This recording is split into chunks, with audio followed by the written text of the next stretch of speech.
आरंभ होईछि नूतन शिक्षा वर्ष जातीय शिक्षा नीति 2020 महत्वाकांक्षी आभिमुख्य को आगकु नहीं राज्यर प्रत्येक प्राथमिक विद्यालय में प्रवेश उत्सव और खड़ीछुआ उत्सव पालन कर अवसर आयोजित कार्यक्रम में जोगदे मुख्यमंत्री मोहन चरण माझी कहते राज्य में 22,000 शिक्षक नियुक्ति होती प्रतिवर्ष 15,000 शिक्षकों को नियमित भाव नियुक्ति दिज्व प्रति पंचायत हेब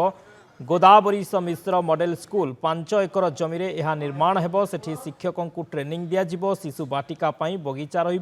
धीरे धीरे अंगनवाड़ी केन्द्र मिसिब शिशु बाटिकार जातीय शिक्षा नीति लागू होईछि ओडिशा एक ज्ञानभित्तिक अर्थनीति रे परिणत कराजिबो बोली कहिसंती मुख्यमंत्री मोहन चरण माझी भुवनेश्वर स्थित राजभवन सरकारी उच्च प्राथमिक विद्यालय रे राज्यस्तरीय कार्यक्रम रे मुख्य अतिथि भावे जोगदे यह कहिसंती जातीय शिक्षा नीति 2020 अनुसार नूतन बही प्रस्तुत होउछि 50% बही पिलांक पाखरे पहुंचिलाणी खराछुटी भितरे अवशिष्ट पिलांकु बही मिलिबो बोली कहिसंती विभागीय मंत्री शिक्षा केवल पाठ पढ़िबा नुहे यह होउछि एक संस्कार एवं समृद्ध जीवन गठनर ये होउछि भित्तिभूमि खड़ीछुआ होउछि परंपरा और ज्ञानर समन्वय आज दिन विशेष करके सही शिशु मानकर गुरुत्वपूर्ण जो माने प्रथम करी आज विद्या आरंभ करिसंती आम ओडिया संस्कृति रे खड़ीछुआ बा विद्यारंभर एक पवित्र परंपरा रही आधार करी आम सरकार गत वर्ष ठारू यही पवित्र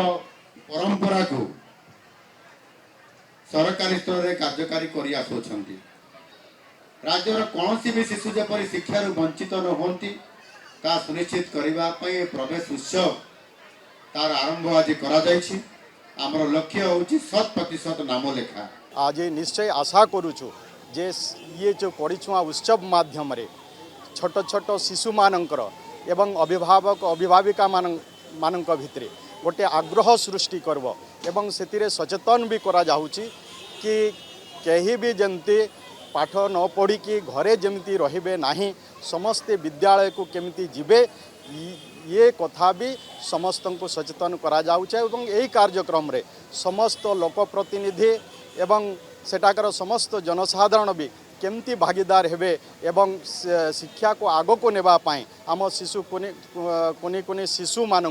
एवं अभिभावक मान केमती प्रोत्साहन देवे प्रोत्साहित करेंगे से भी कार्यक्रम आम विभाग तरफ निश्चय समस्त शिक्षक शिक्षयित्री कर कारण भी धन्यवाद दूची।